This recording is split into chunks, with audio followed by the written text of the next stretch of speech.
নমস্কাৰ বন্ধুসকল। তো বন্ধুসকল, আজি যোনটো মই আপোনালোকক চাকৰিৰ বিষয়ে ক'ম, এইটো চাকৰিৰ কাৰণে বহুত দিনৰ পৰা বহুত মানুহ ৰখি আছে। তো আপোনালোকে আৰু ৰখিব নালাগে, আপোনালোকৰ কাৰণে এই পষ্টখিনি ওলাই গ'ল। তো বন্ধুসকল, ইণ্ডিয়ান নেভিত পোষ্ট ওলাইছে। তো পোষ্টখিনিত টোটেল 2500টা পোষ্ট আছে। তো আপোনালোকে যদি আবেদন কৰিব বিচাৰিছে তেতিয়াহ'লে আপোনালোকে আবেদনটো কৰিব পাৰিব। অনলাইন আবেদন হয়।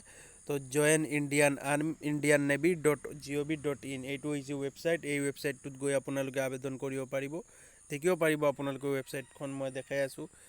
তো এইটো হৈছে ৱেবছাইটটো। তো তাতে গৈ আপোনালোকে এপ্লাইটো কৰিব পাৰিব।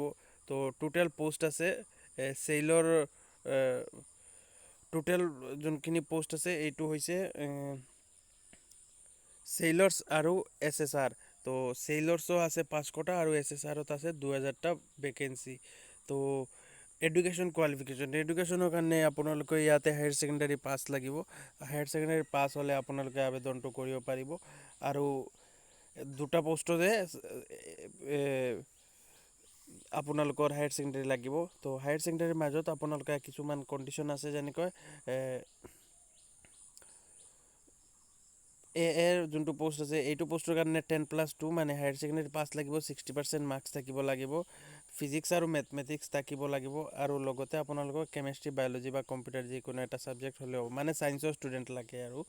আৰু SSRত ছেইম কণ্ডিশ্যন তেনেকুৱাই, যে হায়াৰ ছেকেণ্ডাৰী পাছ লাগিব, মেথছ আৰু ফিজিক্স লাগিব, লগতে কেমেষ্ট্ৰি, বায়'লজি বা কম্পিউটাৰ ছায়েন্স কিবা এটা ছাবজেক্ট থাকিব লাগিব।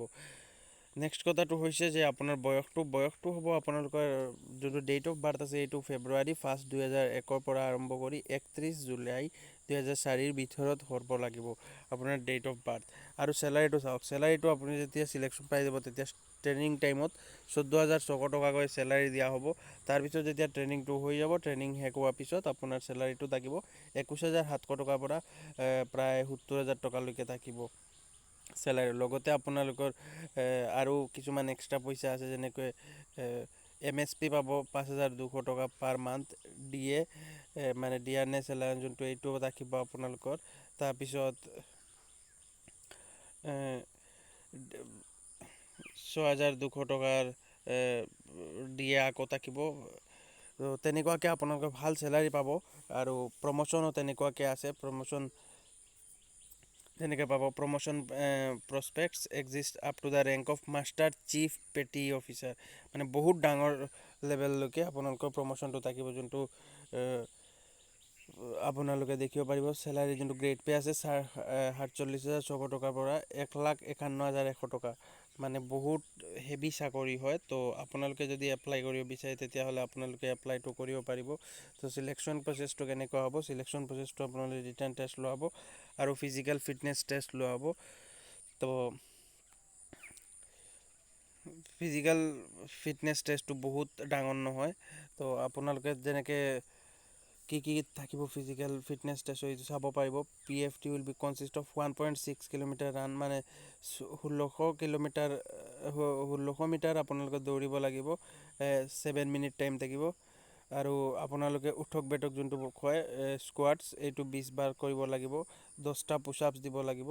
মানে বহুত ইজি হয়, ইমান ডাঙৰ নহয়, তেনেকুৱাকৈ আৰ্মিত চিলেকশ্যন হয় তেনেকুৱা নহয়, আপোনালোকৰ বহুত ইজি থাকিব। তেতিয়া আপোনালোকে আবেদন কৰিব বিচাৰিছিলে আপোনালোকে আবেদনটো কৰিব পাৰিব। এতিয়া কথাটো হ'ল যে তাৰপিছত আপোনালোকৰ হাইট কিমান হ'ব লাগিব। তো হাইট মিনিমাম 157 চেণ্টিমিটাৰ, মানে বহুত কম। 157 মানে বহুত কম হাইট, চবতকৈ কম হাইট যাৰ ইয়েও এপ্লাই কৰিব পাৰিব। বহুত কম হাইট হ'লেও আপোনালোকে কৰিব পাৰিব, 157 মানে বহুত কম হাইট হয়। তো এইটো হ'লে আপোনালোকে আবেদন কৰিব পাৰিব। আৰু আপোনালোকৰ চকুটো ভাল হ'ব লাগিব। আৰু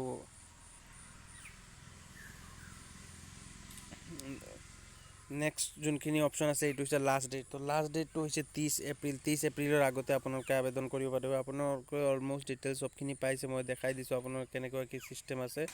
তো আপোনালোকে এতিয়া আবেদন কৰিব পাৰিব joinindianarmy.gov.in এইটো ৱেবছাইট হৈছে। ৱেবছাইটত গৈ আপোনালোকে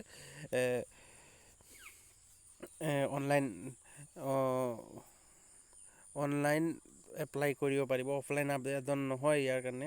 তো বন্ধু যদি আপোনালোকে এনেকুৱাকৈ সদায় চৰকাৰী চাকৰি বা ভাল যোনখিনি প্ৰাইভেট চাকৰি আছে এইখিনি আপডেট চাব বিচাৰিছে, তেতিয়াহ'লে চেনেলটো ছাবস্ক্ৰাইব কৰি ৰাখিব। আমি সদায় আপোনালোকৰ কাৰণে এনেকুৱা আপডেট লৈ আহে। তো নেক্সট ভিডিঅ'ত আমি আকৌ লগ পাম নতুন কিবা আপডেটৰ লগত। তেতিয়ালৈকে ধন্যবাদ বন্ধুসকল।